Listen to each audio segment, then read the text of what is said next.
ছোটকালে আমরা কত আনন্দ পাইতাম, নানার বাড়ি যাইতাম, নাইনে কুলো লইতো, কুলে বসাইয়া নাইনে সুন্দর সুন্দর কিচ্ছা হুনাইতো।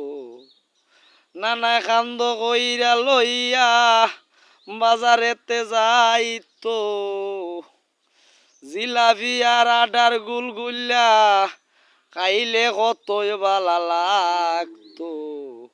ছোট কালে আমরা কতই আনন্দ পাইতাম। এখন নানাও নাই, নানিও নাই, তাই তো নানার বাড়ি আর আগের মতন যাই না। ছোট কালে আমরা কত আনন্দ পাইতাম, নানার বাড়ি যাইতাম।